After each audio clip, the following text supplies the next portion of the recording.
Okay, sorry. So,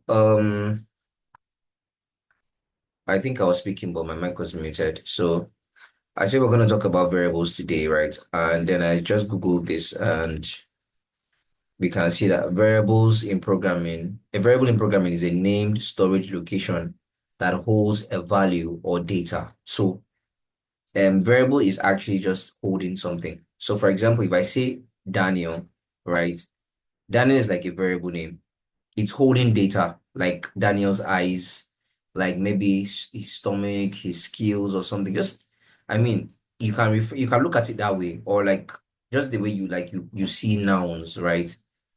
Or like you say a Mercedes. A Mercedes is like a variable name that has all those values of a tire, of a Mercedes tire, a steering wheel or something, right? So basically that's just practically what variables are, right? So in programming, right, we use variables to refer to things. Just imagine maybe you had um maybe you're writing a code, right? And in your code, you have my name. Maybe my name is something like Walangulu standard 4, something like this. And you can't really spell it, right? So, but I mean, in programming, you can just easily surround this name with a variable, right? And just say maybe something like this. Can call it username, right? So anyway, you have username. For example, if I let me open my console. If I say console.log means that we just want to print out some certain thing to this console. So you can consider your console as maybe like a notepad. I mean, it's not really a notepad, but just that's just like elementary knowledge. Something like just maybe like I don't want to say notepad, but yes, a console. This is just where we're printing out things to the console. Just take it as a notepad for now. So if I say I want to print out username, right? If I run this code, so you see that that Walangulo is written here, right? So every time instead of me just like typing out this Walangulo standard for or whatever, if I just say username, it comes out. So username is like a variable and it is holding this data here, right? Now, this is also easy for us to use. Imagine that in my code, I've mentioned Walangu like 60 times, right? And then Wamangulu comes and says, no, this is not spell my name. My name starts with a Q. The Q is silent. Imagine all the places in the code. We have to go and change this Q in the code 60 places if we had explicitly written it like this. But because we also assign it to a variable, once we change this Q here, right? See, I change this Q here, right? If I print this thing, see, it changes to Q. So that means anywhere I just wrote this username, it will just take the value of this new guy. So it is very, very good. We use variables a lot when we also want to do like code management. It's also used very, very important for variable management, for maintainability. It's good to assign things to variables. So having understood that concept, let's just write onto it. So I have this small note that I wrote here, and that is what we'll use for today's class, right? And for today's class, we have we're going to talk about environment variable, collection variable, global variables, right? And we already spoke about is that variables help in code maintenance. Remember what I spoke about having to change his name like how many times? So you can change in one place and the change is effected everywhere the variable is mentioned. So all I need to do is just change the name here. And wherever I mention the variable, it will carry that value, right? So, and I'm also going to talk about the hierarchy. So I'll say variables hierarchy. Cool. Okay, so first of all, I mean, we know that we have environment variables, collection variables, and global variables. I'll show you where all those are. I'll start for environment. So we have this feature here on Postman called environment. So it lets you to handle different variables. So if you have, like in programming, we have test environments, we have production environments. So most times the APIs, I mean, 90, if not 100% of the APIs are always the same in the same environment. So that means they perform the same actions. So if you have an endpoint that is slash status, right, in the test environment, it will still do the same thing in the production environment. The only thing that is changing is the URL, because this URL, this base URL is just standing for which environment. So maybe if you have something like slash, maybe like dev, maybe like slash dev like this, might maybe be like a development environment. Maybe if you now have something like prod or maybe like .com, it's not like it's production environment, right? But most times, I mean, almost all the time, they use the same endpoints, which is this part here. So there you will have different data that you're using for. For example, if you're testing, the user that you created on your test environment is not going to be the same user you're going to use in your production environment because they are different databases. So if you created a user on your test environment, the user is going to be saved in your test database. If you created a user in your production environment, it's going to be saved in your production database. So basically, your test environment and your production environment, the data there are different. But when you're dealing with APIs, the function of the APIs always remain the same, right? Whether it is to create the user or to log in or to do all that. So we normally use different variables for both test and production or whatever environment it is. So for example, a very clean example I'll highlight to you is if I wrote here base URL, right? Maybe let me go ahead to create environments. So there are two ways you can create environments. You can create environments using this new button. Once you click new here, it shows you all the new things you can create in Postman. An environment is part of it. Or if you go here to the environment icon itself, you can see all the environments you have plus the global variables. So you can see all the environments. So I'll just use this existing environment here. But if you want to create environment, just click on new environment. All you need to do is just input the name. And once you input the name, it will create.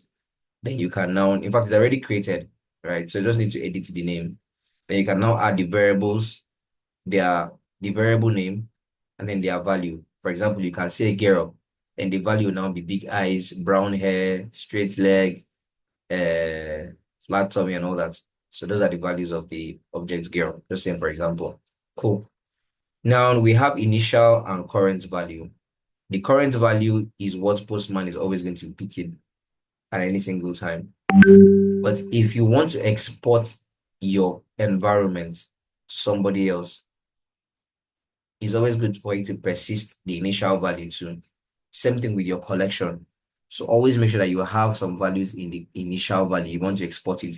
If not, if you export it, the values will be blank. If you have only current value, for example, if I wrote base URL, right, and I wrote only www.test.com, and I save this and I want to export this, whoever gets this environment will not see the value. This will not see this value unless I specify it here. So just take note, that's a very crucial point. So let me just go ahead and delete this environment. I don't need it.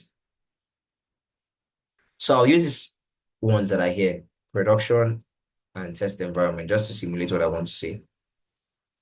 So we have the value base URL here, the same spelling.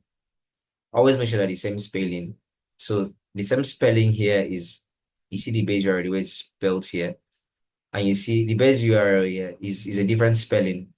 So I'll just update that same spelling just so that our example will make sense. So I'll say test.com in my this is production. So I'll say prod.com. And then in my test environment, I'll say test.com. Now, if I want to perform some actions in the test environment, all I need to do is to switch to the test. I'll just come and say, switch to test environment. And you see that the value here is test.com. And it is telling me that this value is coming from the environment. If I switch this to production, and I hover over it, you see it says prod.com. It's in the same environment. Now, why are we doing this? Remember again, I said that why we're doing this is because the endpoints, the body, every other thing usually remains the same. It's just that when you are going to be switching from different environments, and then you don't want to come and be typing all these things over and over and over again. So we have environments to more or less help us handle variables in different environments. So that is the first place that you can have your variables. You can save it in the environment level. The second level is you can save it in the collection level. Saving things in collection is very, very handy when maybe you are using your collection for like automation and all that. Most people like declaring the variables in the environment rather than doing it in the, sorry, in the collection rather than doing it in the environment. Because if you want to do the environment, you have to put the link to your postman when you're doing your automation and all that. So it might be a bit uneasy for some people. So you can also specify your variables in the collection level. So let's imagine that this collection, right? I'm clicking on it. See, I'm on the collection. I've clicked on it. It shows me all these things. So I come and click on variables. I write the same base URL.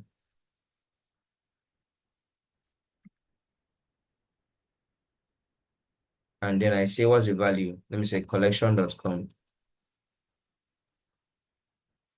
right? So we see small magic. So let's go here. So by right, we should be expecting to see collection.com under here, right? But if we go here, we're still seeing prod.com. Why? This is where the hierarchy now comes in. So in your postman, right, the environment variable carries stronger weight than the rest of the other places where you can like declare your variables, right? So environment comes first before the collection, before the global, assuming that we have the same variable name across all the environments. So Postman first of all says, if you write a variable, Postman will first of all go and check in the environment variable and say, do we have a variable that matches this name that this person has, is using? The first of all go and say, in production environments, do we have anything called base URL? If yes, it will use it. If it doesn't see it, that's when it now goes to the collection to check. And if it doesn't see it, it now goes to the global scope. So just watch me. Let me change to an environment that doesn't have base URL. So I don't think this new one has base URL. It doesn't have. So the base URL it has is a different spelling, right? So I'll now go and hover over base URL. So you now see that base URL as is now reading the one that is in our collection, and you can see it's saying collection variable. Why? Because the environment that we're referencing now does not have any variable called base URL like this, written like this with capital URL. That's when it now goes ahead to now go and check in the collection level. So it's always very important when maybe you're running code and then you're not expecting, maybe your variables are being mixed up. Always make sure you go and recheck all your variables to check where they are actually getting their variables from. Now, Postman has even made it easier that if you hover over, you would see before, if you used to hover over Postman, you will not see the collection that it is, you will not see all these updates. But Postman has been pushing some pretty updates, these past few years. All right. Now the last scope is global scope. And you can declare your global variables here when you come to globals, and then you now declare the global variable here. So now let's go to the effect. You can use environment variable for any collection. Even if I come to this collection here and I click on this request, if I choose any variable, you see like now I'm using base URL. See, it's reading from the environment because it's the same spelling as the base URL as the environment. So you can use environment. Any environments can be used in any collection for any request. Now for collection variables, you already know this one can only be used in this particular collection scope. For this particular collection, the variables that are in this collection, this one that is collection declared, cannot move away from it. It can only affect all the requests inside this particular collection. It cannot affect requests outside this collection. Then global also affects everybody. Global affects everybody. So that is basically it between for variables. So um any questions? He doesn't seem to have any questions, so I'll just drop an assignment.